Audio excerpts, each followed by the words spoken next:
ಅಹಮದಾಬಾದ್ನ ನರೇಂದ್ರ ಮೋದಿ ಸ್ಟೇಡಿಯಂನಲ್ಲಿ ಮಂಗಳವಾರ ರನ್ ಮಳೆಯೇ ಹರಿಯಿತು.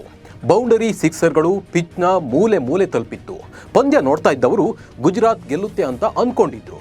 ಬಟ್ ಲಾಸ್ಟ್ 5 ಓವರ್ಗಳಲ್ಲಿ ಬೌಲರ್ಗಳ ದರ್ಬಾರ್ ನಡೀತು. ಅದರಲ್ಲೂ ಕನ್ನಡಿಗ ವೈಶಾಖ್ ವಿಜಯ್ ಕುಮಾರ್ ಮ್ಯಾಜಿಕ್ ಸ್ಪೆಲ್ನಿಂದ ಪಂದ್ಯದ ಗತಿಯನ್ನೇ ಬದಲಾಯಿಸಿಬಿಟ್ರು. ಕಳೆದ 2 ಸೀಸನ್ನಲ್ಲಿ RCB ತಂಡದಲ್ಲಿ ಈ ವೈಶಾಖ್ನನ್ನ RCB ಸರಿಯಾಗಿ ಬಳಸಿಕೊಂಡಿಲ್ಲ ಅನ್ಸುತ್ತೆ. ಬಟ್ ಪಂಜಾಬ್ ಪರ ಅದ್ಭುತ ಬೌಲಿಂಗ್ ಮಾಡಿದ ವೈಶಾಖ್ ಪಂದ್ಯದ ಗತಿಯನ್ನ ಹೇಗೆ ಬದಲಾಯಿಸಿದ್ರು ಅನ್ನೋದನ್ನ ನಿಮಗೆ ಹೇಳ್ತೀನಿ. ನಾನು ನಿಮ್ಮ ಶಿವರಾಜ್ ಬಾಣಂಕಿ. IPLನ ರೋಚಕ ಸ್ಟೋರಿಗಳನ್ನು ಸರಳವಾಗಿ ನಿಮ್ಮ ಮುಂದಿಡುವ ಸುದ್ದಿಯನದ ಸಬ್ಸ್ಕ್ರೈಬರ್ ಆಗೋದನ್ನ ನೀವು ಮರಿಬೇಡಿ.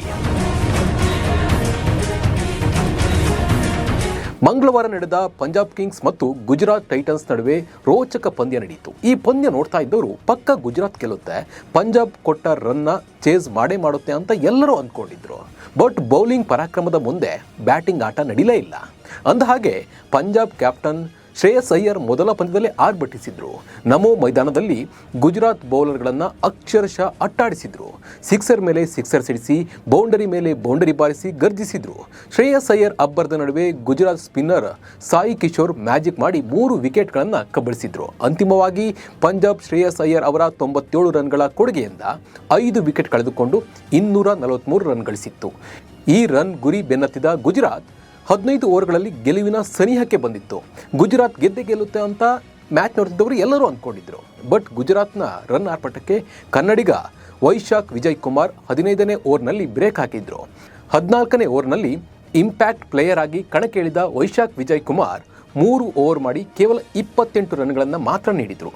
15ನೇ ಓವರ್ನಲ್ಲಿ 5 ರನ್, 17ನೇ ಓವರ್ನಲ್ಲಿ 3 ವೈಡ್ ಬಾಲ್ ಹಾಕಿ 5 ರನ್ ಬಿಟ್ಕೊಟ್ರು. ಆ ಮೂಲಕ ಗೆಲುವಿನ ಸನಿಹಕ್ಕೆ ಬಂದಿದ್ದ ಗುಜರಾತ್ ಟೈಟನ್ಸ್ಗೆ ತೀವ್ರ ಒತ್ತಡವನ್ನು ಹಾಕಿದ್ರು. ಎಕನಾಮಿಕಲಿ ಸ್ಪೆಲ್ ಹಾಕಿದ ವೈಶಾಖ್ ಪಂಜಾಬ್ ತಂಡವನ್ನು ಗೆಲುವಿನ ಟ್ರ್ಯಾಕ್ಗೆ ಮರಳಿಸಿದ್ರು. 11 ರನ್ಗಳ ಅಂತರದಿಂದ ಪಂಜಾಬ್ ಜಯವನ್ನು ಸಾಧಿಸಿ ಟೂರ್ನಿಯ ಶುಭಾರಂಭ ಮಾಡಿತ್ತು. ಉಳಿದೆಲ್ಲ ಬೌಲರ್ಗಳಿಗೆ ಹೋಲಿಕೆ ಮಾಡಿದರೆ ವಿಜಯ್ ಕುಮಾರ್ ಅವರ ಬೌಲಿಂಗ್ ತುಂಬಾನೇ ಪರಿಣಾಮಕಾರಿಯಾಗಿತ್ತು. 9.30 ಎಕನಾಮಿಯಲ್ಲಿ ಬೌಲ್ ಮಾಡಿದ ವೈಶಾಖ್ 28 ರನ್ಗಳನ್ನು ನೀಡಿದ್ರು. ವೈಶಾಖ್ನ ಕಡೆಗಣಿಸಿತ್ತ RCB.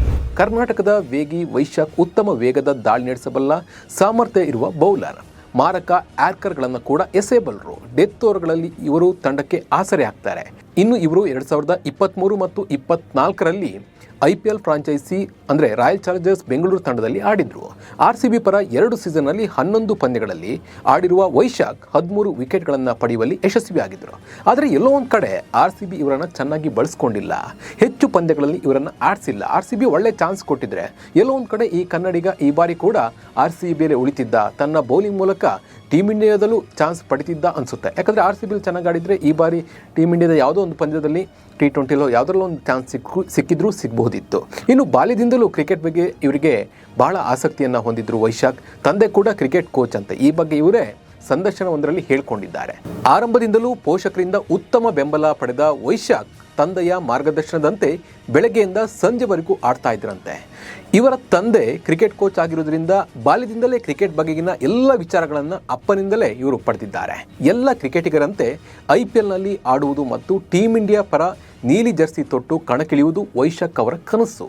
2021ರ IPL ಸೀಸನ್ನಲ್ಲಿ Kolkata night Riders ತಂಡಕ್ಕೆ ನೆಟ್ ಬೌಲರ್ ಆಗಿ ಅವಕಾಶವನ್ನು ಪಡೆದಿದ್ದರು. 2022ರಲ್ಲಿ ಯಾವುದೇ ಫ್ರಾಂಚೈಸಿ ಪರ ಆಡುವ ಅವಕಾಶ ಇವರಿಗೆ ಸಿಕ್ಕಿರಲಿಲ್ಲ. 2023 ಮತ್ತು 24ರಲ್ಲಿ ತಮ್ಮದೇ ರಾಜ್ಯದ RCB ಫ್ರಾಂಚೈಸಿ ಪರ ಇವರಿಗೆ ಆಡುವ ಅವಕಾಶ ಸಿಕ್ಕಿತ್ತು. ಈ ಬಾರಿ 1.8 ಕೋಟಿಗೆ 28 ವರ್ಷದ ಕನ್ನಡಿಗ ವೈಶಾಖ್ ವಿಜಯ್ ಕುಮಾರ್ ಪಂಜಾಬ್ ಪಾಲಾದರು. ಮೊದಲ ಪಂದ್ಯದಲ್ಲೇ ತಮ್ಮ ಅದ್ಭುತ ಬೌಲಿಂಗ್ ಮೂಲಕ ತಂಡವನ್ನು ಗೆಲ್ಲಿಸಿದ್ದಾರೆ.